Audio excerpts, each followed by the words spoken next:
If you are planning on including some of your beautiful handmade skincare creations in this year's holiday gifting plans, it's important you know how long those formulations will last so you can share that information with your giftees. So that's what we're talking about today. Shelf life and preservation is quite a large topic, so today's video is going to be pretty broad strokes to keep things quick. If you are looking for more information, please head over to humblebeeandme.com and check out the shelf life and preservatives section of the FAQ. There's quite a few different articles in there that will teach you about the different types of spoilage that we're concerned about, when you need a preservative, how much of a preservative to use, and just like a lot more great info. So please check that out. I'll link to it in the description box below this video. When I gift handmade skincare and cosmetics to my friends and family, I tell them to use the formulations within 1 year. Almost everything I make will last longer than a year, but I do think that they'll have a better experience with the product if they use it when it is fresher. Of course, this 1 year timeline assumes that you are following good manufacturing procedures, that you included an adequate preservative in formulations where that was required, and also that your ingredients were relatively fresh. Your ingredients don't have to be absolutely brand new, but if you're making a lip balm with a 10-year-old bottle of almond oil, that lip balm is going to be rancid probably from day one. You're not going to get a lot of shelf life out of something that was made with really old, stale ingredients. So with that 1 year time frame in mind, here are some tips. Tip number 1, write that right on the thing that you are giving to your recipients.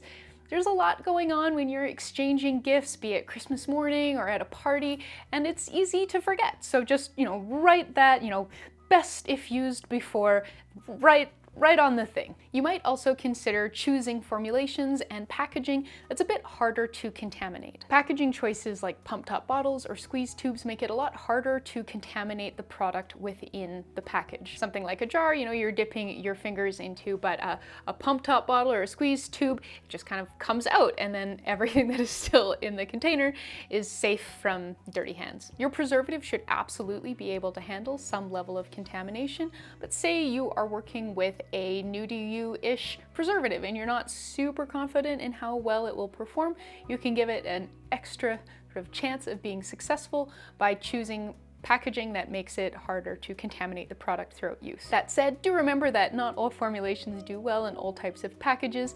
If you are putting it in a squeeze bottle or a pump top thing, it needs to be thin enough that it can actually be dispensed. As I'm sure you can imagine, solids don't really pump out very effectively. And lastly, if the formulation is a single-use thing, so say something like a clay face mask that your giftee is supposed to, sort of spoon some out and mix in some liquid, make sure it's very clearly communicated that once the product has been mixed with water, it should be used immediately and any extras should be discarded. So yeah, that's it for giftable shelf life DIYs. Generally a year, assuming you are following good GMP, adequately preserving your formulations, and using reasonably fresh ingredients.